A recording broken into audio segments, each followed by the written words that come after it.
Urban golf is not just for golfers, it's for non-golfers. While I suck at golf, I made $50,000 on the golf course. The founders of Urban Golf Weekend, Woody and Clifton. You guys founded this wonderful business, but you suck at golf. How does this correlate? We are a totally 100% grassroots organization. We never paid for one ad. The success in urban golf is just the community that has been created. I often ended up being the only person that looked like me on the course. I feel golf can be taboo. If no one looks like you on the course, it creates fear. Oftentimes, it's a struggle for black men to support black men. Why do you think it's so difficult for black men to embrace that? Historically, we've been taught to hate each other. We go through obstacles all the time building this. And he's the first one to say, don't worry about it, we're gonna get through it. God's gonna get us through it. And it works every time. When you're comfortable with yourself, you can allow yourself to help other people in their dreams. As black men, we are problem solvers. We can't solve a problem if we continue to deal with our own inner problems. You are the company you keep. And I think a lot of times our environment holds us back. There's something spiritual on the golf course. Playing golf allows people to bring their guard down. The conversations that are happening on the course that don't happen in the boardrooms. What does that look like? It's time for something that's just for us. It's time to unlock something new. I'm your host, Melvin Rodriguez, and you're tuned in to The Blessed Code. Welcome to this episode of The Blessed Code, as we look to unlock the networking code. Joining me today is my brother Clifton Addison and Woody Remy, the founders of Urban Golf Weekend. And let me tell you, if you have not attended, you are missing out on something extraordinary. A display of black excellence, fellowshipping on the golf course. The golf course. Urban Golf Weekend. My brothers, welcome to the Blessed Code. Thank you for having us. Thank you for having us. This episode, we'll be looking to exploring the power of building connections and networks. So fellas, talk to me about the vision.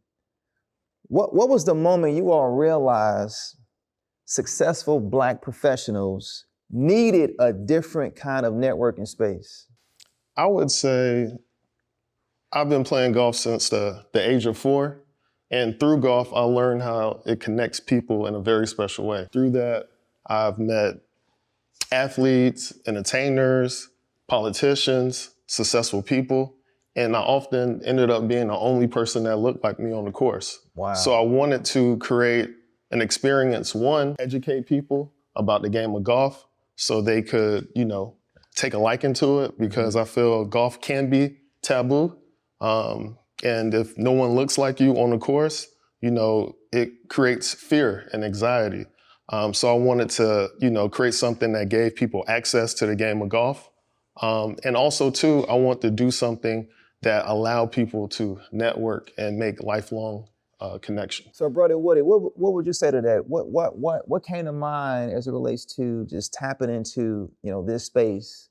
Well, actually, Cliff introduced me into the golf space. And as far as the vision of Urban Golf Weekend, it started in my condo in downtown Miami on a couch. Cliff came to me with a vision, and he, explained to me what the game of golf has done for him and how he wanted to kind of bring it out to the masses. So, I want Cliff to actually expound on that conversation we had on my couch, which was a amazing conversation. And, I definitely want to give Cliff his flowers early for even bringing me to that point and giving me the opportunity to be a part of that vision. Wow. So brother Clifton brought you the vision. And as his brother, you supported that vision. Absolutely. Absolutely. As a creative, Cliff knew that, any vision that he had in mind, I could bring to life. And that was my initial role in urban golf, bringing everything to life. And that's what we've been able to do. Clifton came to you with a vision. You supported that vision. And as men, we get the support from our significant others or our family members and what have you, or we support them. But oftentimes it's a struggle for Black men to support Black men, to support each other, right? Let's talk about that. How did you all have the wherewithal or the mindset to tap into that energy? It started off in the foundation of faith for me. When you're comfortable with yourself, you can allow yourself to help other people in their dreams. You know what I'm saying? For me, I think my foundation is with God, number one. I think it's important to have that structure at home, which gives you the confidence to go out there and kind of help build, dreams that's going to benefit your brother, benefit myself, and benefit the community as a whole. Yeah, and just to add to that, I think like a lot of people, have this mentality where they have to be a boss. You could be the boss, but if you have nothing, 100% of nothing is still nothing. And I've always been a firm believer in teamwork makes the dream work. So, I know my limitations as a person. I know, what I'm good at. And but that sounds so cliche, man. Like teamwork we hear that teamwork makes the dream work. And it sounds so simple or cliche, but it's difficult. Very difficult. It's difficult. Why do you think it's so difficult for Black men to embrace that? I think it's difficult just because the communities that we grow up in, I think that, historically, we've been taught to hate each other, institutional racism, and that spills over into wanting, to be an individual when it comes to business. Urban Golf Weekend kind of like demotes that thinking. I think the powerful thing about urban golf is that, people come into this space knowing they're going to be around like-minded individuals. And because of that, they let their guard down and they're able to become vulnerable and, have real conversations that lead to real relationships. That is phenomenal. So talk to me, Woody, about just golf specifically. What does this sport represent in terms of access and opportunity? It represents a lot. I've been playing golf for 5 years. Cliff introduced me to golf. And for me, I broke my first real estate deal on a golf course. Wow. Just having a regular conversation, talking about some of the properties I had available. And it was that quick, and that was the first year I started playing golf. I wasn't even good at golf at the time. I'm still not good now, but you know what I'm saying? I wasn't good at golf at the time where I was able to kind of use the golf course to break my first deal on the golf course. And also I think golf is a sport that breaks stereotypes, right? I think that, business is about commonality. And people do business with people that they feel comfortable and they have a lot in common with. And I think once you get on the golf course and you spend 5 hours playing, you realize like, man, this person is just like me. And we have some of the same experiences and he's a genuine good guy. Sort of like how we met on the golf course. Right, exactly. And I think that, I wanted to create a environment where people could learn how to play golf and utilize that in their personal or business life. Let's just stand there for a second. The idea, the blessing to have the vision, then to create something that, quite frankly, did not exist. For the Bible says, you create it, you build it, they shall come and follow. And as we think about breaking down barriers in the brotherhood, in order for us to break down those barriers, we have to commit to ourselves that where we are today does not determine who we will be tomorrow. And in order for us to do that, it starts with the mindset. The mindset has to be intact to create, to build, to scale, to impact. Essentially, what you are doing at Urban Golf is that knowing that golf is so relatable, there are so many tangible attributes to golf that apply to life. And so it sounds like you've created a bit of a twist to it by adding some urban flavor that incentivizes our communities to engage, but not knowing that, or once they engage with the event, right? They found that golf, that I can actually play golf or engage here, but more importantly, the idea to where the relationships that are potentially built and curated on a golf course. I just want to add, with Urban Golf Weekend, what I found was amazing is that people flew in on their own. Wow. People came by themselves and they were able to build genuine relationship with the people that they met there. Wow. I think that was very important. And that kind of expanded, our brand. And, you can see it on social media where people, engage with each other through the comments and things, things like that. Wow. And I think the thing that's even more impressive is we are like a totally 100% grassroots organization. We never paid for one ad, never spent 1 cent on marketing. We just post. And I think the success in urban golf is just the community that has been created. Like Woody said, people think they're gonna have a golf experience, but when they get to urban golf, they realize that it's more so about the camaraderie and charity. People leave from conversations I had with a mentor, a best friend, or even, brokered a deal at urban golf. And I think that is what is so profound about urban golf and why we've had so much success in just a short time. That sounds like you saw a problem and you solved it. So what do you think that you solved? One, I think people were tired of doing the same thing, going to the club, going to this event, and culturally golf has been a sport where people of color didn't have much access to. And because of, how we wrapped urban golf in culturally competentness, people, feel comfortable coming. And, that's what we've had a lot of success with. That's extraordinary. And I have to say, that is exactly, as men, as Black men, we are problem solvers. But we can't solve a problem if we continue to deal with our own inner problems, our thinking, our doubts, saying that I can't, saying that not today, telling ourselves maybe tomorrow. We got to understand, what if there is no tomorrow? What if there is no tomorrow? Why not now? Why not now embrace the brothering? Why not now embrace the blessing to break barriers, to break through barriers? Why not now? So I think it's extraordinary and what you're doing and stepping in, leaning in, and taking the risk to help the brothering. My brothers, where there's no risk, there's no story.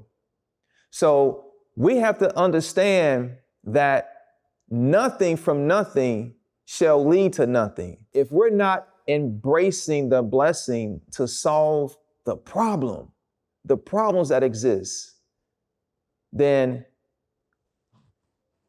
it's almost, what are we doing? It's almost the idea of what if, should have, could have.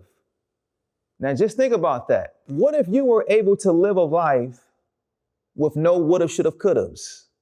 What if you were able to live a life with no buts, but a life of no fear, a life of clarity? And what my brother Clifton just articulated was him saying enough's enough. Because when he was a young boy, he was exposed to the golf course. Many of us wasn't. He was exposed and he saw firsthand what golf did for him, his family, and for other families, and how they build and how they fellowship and how they were able to break barriers. He saw a problem and he implemented a solution. My wife and I have firsthand experience in creating something, but it ended up becoming something even bigger and greater than what we expected. How does that translate to urban golf? Yeah, I would say the velocity in which it grew. Last year was only our second year, right? And the idea of urban golf was just a golf tournament and then, a mixer so people could socialize after. And now urban golf has turned into the biggest golf tournament for people of color in the world. Wow. We've had governments from Africa Wow. reach out and want us to take a trip over there to endorse golf so they could see other people that look like them play golf. So I never knew that this would have such a culturally impact. Anytime, you know, you believe in your vision and you stick to, you know, the ideas that God gives you, there's always going to be success at the end of the journey. You just can't stop. Now, in the did you intro. journal any of this? Did you write any, like in terms of the Absolutely. planning? I actually write down everything, and you know, I've been doing that since law school, and I always write down my short-term goals, which is, you know, this year, you know, year 2, year 3, and long-term, 4, 5, up into 10 year. We kind of visioned year 5 to be our year 2. So when year 2 was over, Urban Golf Weekend last year, it was like, wow, man, this is growing way faster than what we thought it would be. Wow. So we got to amp it up. In year 2, we were able to add the Power Brunch, which gives our attendees the opportunity to hear from industry leaders about diversity and inclusion into different you know, sectors. And I think something that we're creating that's going to take urban golf to another level is the Urban Golf Weekend Expo, where companies of color could come and showcase their brand, their services, so like-minded people could have access to it. And in addition to that, we're going to have fireside chats with some unbelievable speakers and also roundtables at our host hotel. That's extraordinary. I got to ask this question now. You know, you guys founded this wonderful business, Urban Golf, but you suck at golf. Like, help me understand this. How does this like correlate? You're the founders. This is golf, but you suck at golf. Golf is a game that I learned that you have to be consistent at. You know, it's a game that you really have to play, if not on a daily basis, at least a weekly basis. And I got a lot going on, bro. Right. I got a lot going on. So, you know, every chance I get, I definitely try to, you know, get on a golf course and practice. And, you know, even if you suck, man, you're still able to capitalize from, you know, resources that you get from the golf course. Wow. Like I said before, I was able to, you know, close a deal on the golf course. While I suck at golf, I made $50,000 on the golf course while sucking at golf. And that's the power of urban golf. Urban golf is not just for golfers, it's for non-golfers. And I think that, you know, Woody not being a golfer adds balance and helps me, you know, successfully strategize on how we could appeal to our non-golfers, because we want everyone. So is it to like feel included. opposites attract, because he suck and you good and y'all attract and y'all been able to execute this vision, this plan? My brothers, fellas, the visionary. The Bible says, without a vision, you shall perish. Vision. How do I have vision? I can't even tap it. I can't even see it. I can't even embrace my vision because of my thinking. I can't even tap into my vision to get to that place because I'm stuck in that place. My brothers, the brotherhood, breaking down barriers. Vision is what we need. You have been qualified, but you won't even tap into those qualifications because you feel like you're not qualified. Two brothers that have opposite skill sets, but that have come together to create something extraordinary for our communities at Urban Golf Weekend. So, which leads me to this. What surprised you most, Clifton, about attendees engaging with one another during the weekend? Was this originally a part of your vision, like for folks to come in and engage? And like, what surprised you the most? I think just the way everyone stays connected in the community that we built. Like I said before, I've had conversations with people who have closed business deals on the first day attending Urban Golf. Wow. People who have met their mentor at Urban Golf, and people who have made lifelong friends. And I think that's, you know, God-given. You know, I'm pretty sure you could attest to when you and your wife started Mayo Organics, you didn't think that, you know, you would start off in your garage and it would lead you to where you are now. But that kind of shows you that you're in line with your purpose. And I believe that's what God has presented to Now me. notice he said purpose. He didn't say passion. Is great and it's wonderful and it excites me to have passion. I'm passionate about it, but does it tap into my purpose? And what is that purpose? But we can't even get to that purpose. We can't even get to understanding our purpose because of where we are mentally, which leads me to elevation. Clifton, what does true elevation look like beyond financial success? I think it deals with balance. I think that you have to be aligned physically, mentally, and emotionally. And also, you need to have a community of people that could pour into you and motivated you. And that's what led to us creating the elevation experience. Not to cut you off, but we keep hearing this because on a previous episode, talking to my brother, Dr. Delatero, and we were talking about the community and the people and the brothering and the association of people that we accompany ourselves with and why that is important. I'd like you to build on that. Yeah, I think it's true what they say. You are the company you keep. And I think a lot of times our environment holds us back.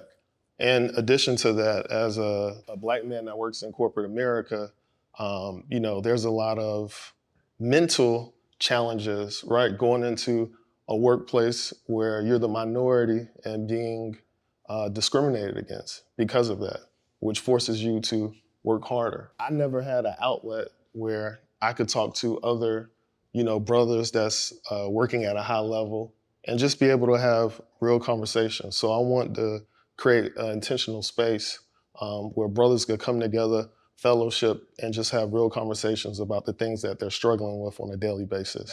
That's what led to elevation. That is amazing. That is amazing. Brother Woody, what patterns have you noticed about how successful Black men recharge? With Urban Golf Weekend, we kind of, it's a gift that keeps giving. And we were able to create a brotherly link up where brothers come together every month in downtown Miami, a cigar lounge, and just kind of relax and recharge. Talk about business, talk about sports, talk about whatever that comes to mind. And we've been doing that since last year, and we've been building on that. And a lot of the attendees, from Elevation, we met them at, the Brotherly Link Up. So I think for brothers, the pattern that I see is just, getting together and just kind of like expressing yourself in a variety of ways, man. Just kind of like just talking to each other, just having regular conversations and, piggybacking off of different ideas and kind of bringing that to your real world. I keep hearing link up, elevation, link up. And what comes to mind is that we need to embrace the blessing of linking up so that we can level up, so that we can grow up, so that we can sharpen one another. Who are we fooling, right? The company that you may be with today, is it allowing you to level up? Is it allowing you to grow up? It's an opportunity that I want to encourage you all to self-reflect, the conversation with yourself. And I talked about this in one of the previous episodes, the conversation with your past, your current, and your future. It's time for you to tap into your inner self so that you can birth your true calling, so that you can tap into your purpose, your calling, so that you can link up and embrace and help the brotherhood elevate. Elevation requires separation, and we have to separate from our then, from our yesterday. What I really want to tap into is the conversations that are happening on the golf course, right? So we're linking up so we can level up on the course, but the conversations that are happening on the course that don't happen in the boardrooms.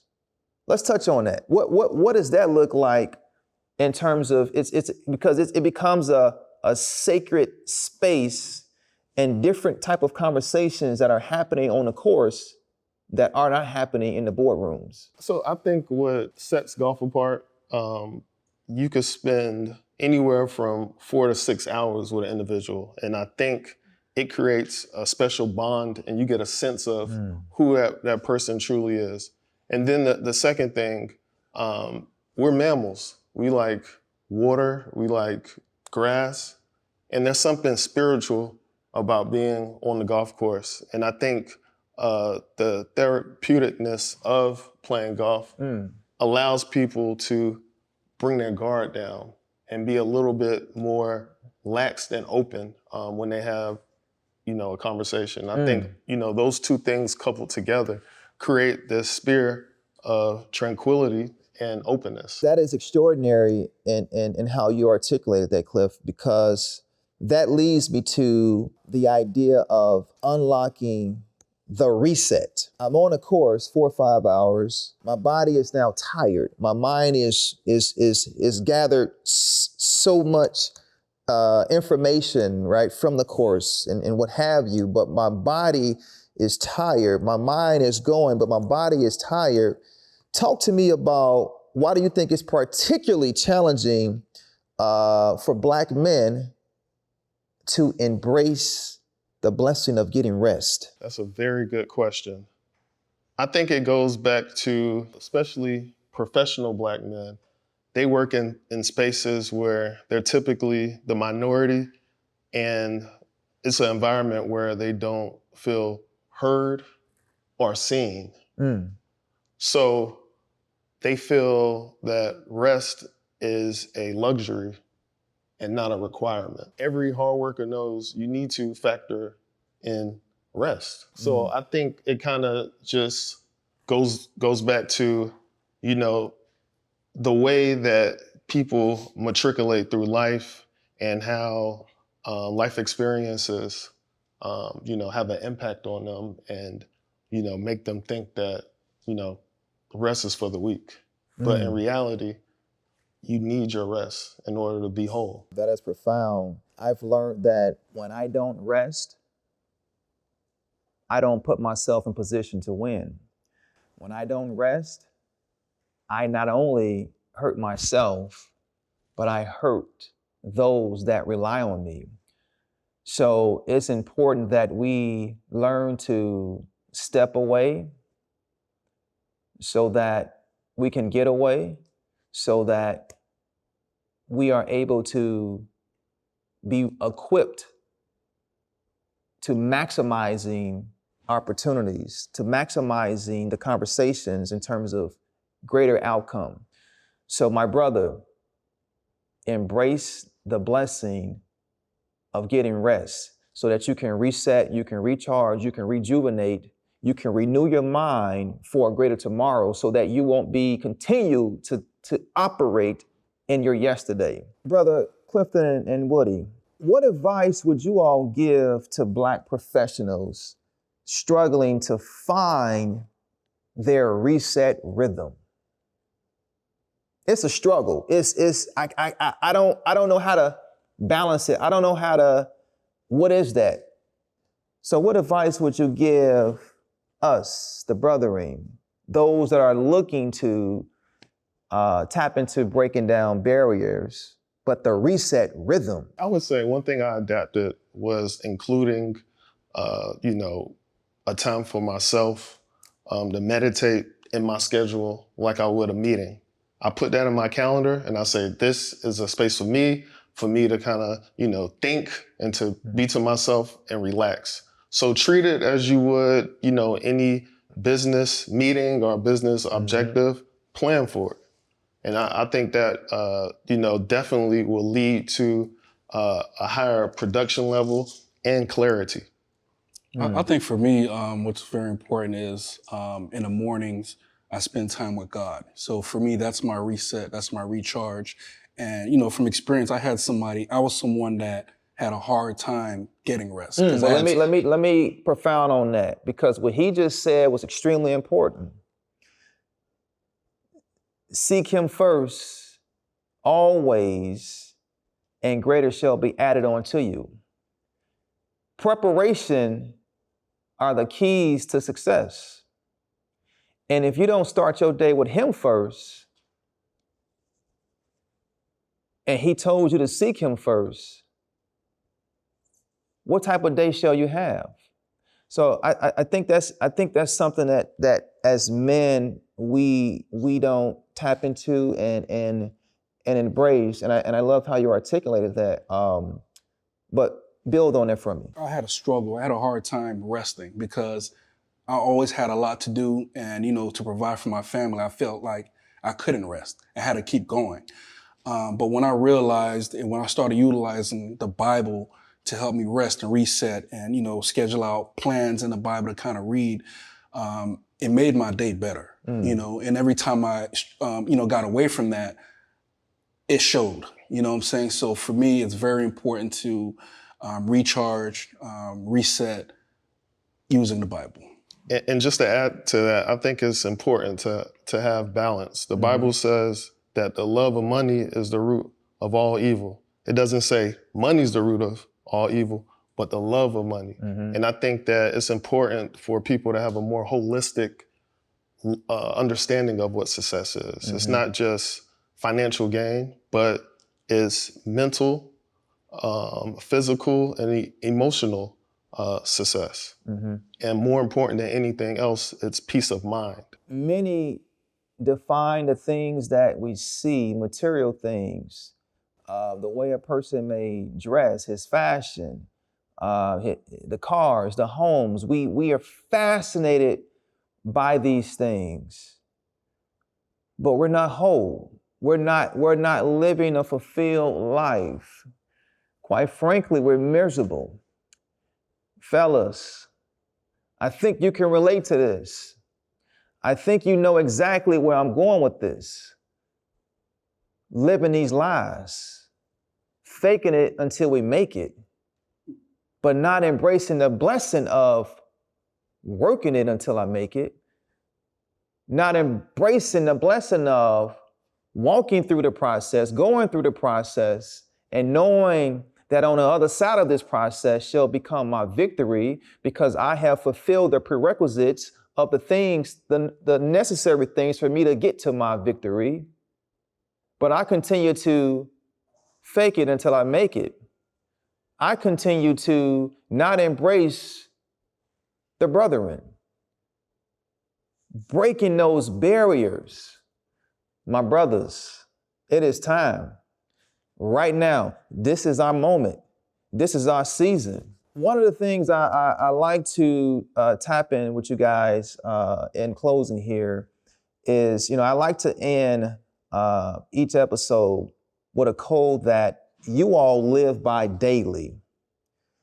What are the key principles that make up your personal blessed code? For me is integrity, number one, consistency, and faith. I think those three things, having integrity, being consistent in that, and, following that up with your faith has taken me a long way. And I think it'll take anyone a long way. I would have to say discipline, confidence, and faith. Discipline, no matter how you feel, when you have something you need to do, don't think about it, just do it. And that concept has gotten me far in my life. And confidence, believing in yourself. When you're a visionary, it's one thing to have the vision, but can you take action? And I think action is all about the confidence in believing in the vision and believing that if you continue down this path, the vision will become reality. And that takes confidence in yourself and faith. I think faith is, the foundation to everything. Without faith, you have nothing to live for. That is extraordinary, fellas. I am just at a awe. And I feel fulfilled and profound and grateful. And that as I hear you all articulate yourselves, I'm proud of both of you all. I'm proud of both of you all for allowing God to be God and to work through you all to create something extraordinary for our communities to see. Because we understand that we cannot be what we don't see. And I'm proud of you all of taking the risk and tapping into your faith and working the vision. For the Bible says to write the vision, write it down, see it, write the vision, make it plain. It's simple. But the Bible also says that faith without works is dead. So I have the faith, but I have to put my faith to action. And it is on me, right, to make a decision to put action behind the vision, to put action behind the thoughts, to put action into place so that we ultimately can break down those barriers that we face as brothers, as Black men. One of the things that I want to encourage you is this: break down those barriers. Those barriers have to go. Those barriers have no place in this place. Those barriers have no place in this house. Those barriers, no longer shall I be bounded by the barriers, because together as brothers, we shall break those barriers, because our future self is relying on us. Our children are relying on us, and the generations to come are relying on us.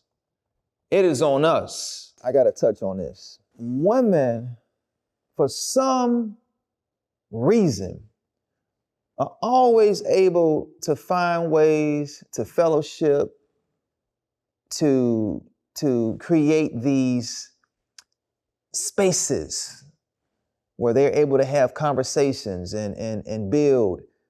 They're able to create these women empowerment events, right? They're always doing things to uplift them. Why is it so hard for us to do those things? I think we just don't have access, to those type of events or experiences. And that's what me and Woody, thought about post last year Urban Golf. How can we curate an event that creates an intentional space for men to come together and just be vulnerable and have real conversations about the things that we deal with on a daily basis? And that led to the creation of Elevation. I think when you think about men coming together, it's always through, sports. It's always competing. That's when you see men come together. So, with Elevation, what was so great about it is that we were able to come together in Dubai and pretty much let our guards down and kind of just, vent. We learned, we were able to tap in on a spiritual level with each other. And that experience was just amazing for me. And I know Cliff felt the same way. I just want to, tell you, we appreciate you for not just being a man of words, but putting those words into action and believing in the vision of Elevation and partnering with us to be able to throw this amazing weekend where we give men tools on wealth and wellness. I understand the significance in evolving. I understand the significance in not continuing to do the same thing I did yesterday, the same thing I did last year, the same thing I did 10 years ago. I understand that we all have one shot at this life. We have one shot at this life. I understand that every single day, I got to give it my best shot.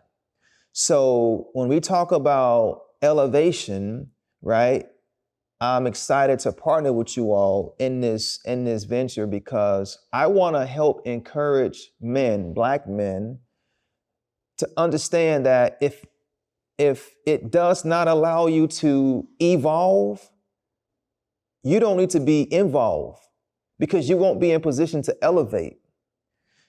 Elevation requires separation, and many of us struggle with that. So I think this is an extraordinary time for us, and I just don't want us to miss this moment because you may not get this moment again. This time that we have is a blessing. being able to govern under the blessed code, these codes. This time that we have is not warranted or guaranteed. It's a privilege, it's an honor. We're borrowing this time. And knowing that we're borrowing this time, we got work to do. Absolutely. We got building to do. Absolutely. We got a fellowship. We got to work to break down these barriers as brothers. And I think the beautiful thing about Elevation, we had men, at different age ranges, at different, financial, levels. But the one thing that everybody said, they left feeling elevated. And that was our goal. No matter who you are, there's always going to be room for improvement. And not only is Elevation supposed to elevate us while we're in Dubai, but the tools that, our prolific speakers that they departed on us, our job is to take those back to our community and make sure we're elevating the next generation. Again, I truly appreciate you for believing in that vision and utilizing, all of your resources to be able to provide a great impact in the community. Now think about that. You believed in me. You poured into me. You believed in me when many did not. All it takes is for someone to believe in you. But let me tell you all this. There is a name above every name that already does. There is a name above every name that has already equipped you, that has already qualified you. It is on you. It is on you. So fellas, let's break them barriers. I am blessed and honored and grateful to have no fear. I always wasn't this way, but now I am.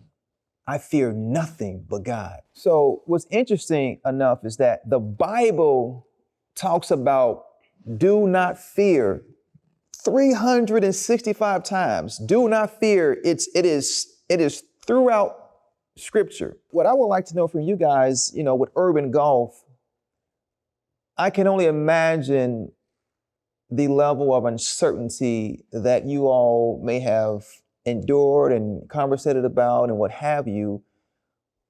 Talk to me about how are you guys navigating those things? So I think it goes down to that old saying, how do you eat an elephant? One step at a time. But in addition to that, you have to have the confidence to believe in yourself. And the one way you have that confidence is being connected to God. When you have that connection, there's clarity and you are understanding what he is trying to give you and you receive it. And once you have that, it's easy. I think for me is, I'm lucky to have strong faith and, I experienced being, close to death and the only voice in my head was God. So anytime I, find myself in a space or in facing an obstacle, that voice is always there. And that's always gonna push me forward. So I'm never in a, position where I'm fearing anything. And, for my brother, we go through obstacles all the time building this. And he's the first one to say, don't worry about it. We're gonna get through it. God's gonna get us through it. And it works every time, every time. And I also think you can't be afraid to reinvent yourself. I've known Woody for about 15 years? More than 15 years. Probably seen 5 versions of Woody in that time frame. So it's about, feeling comfortable, right? To take yourself to a place that is unfamiliar and being comfortable in that unfamiliarity. Fellas, join me in this toast to unlocking the networking code. Yes, sir. Man, appreciate you guys. Absolutely. Appreciate you. Thanks for having us. Appreciate you. Thank you for joining this episode of The Blessed Code. Living by His Code is a journey full of grace, growth, and opportunities to bless others. If today's episode spoke to you, please share this powerful message and don't forget to subscribe, leave a review, and connect with us on social to stay grounded, grateful, and blessed. Until next time, keep your faith strong, your heart open, and live life you're destined for. I'm your host, Melvin Rodriguez, and you just unlocked another Blessed Code.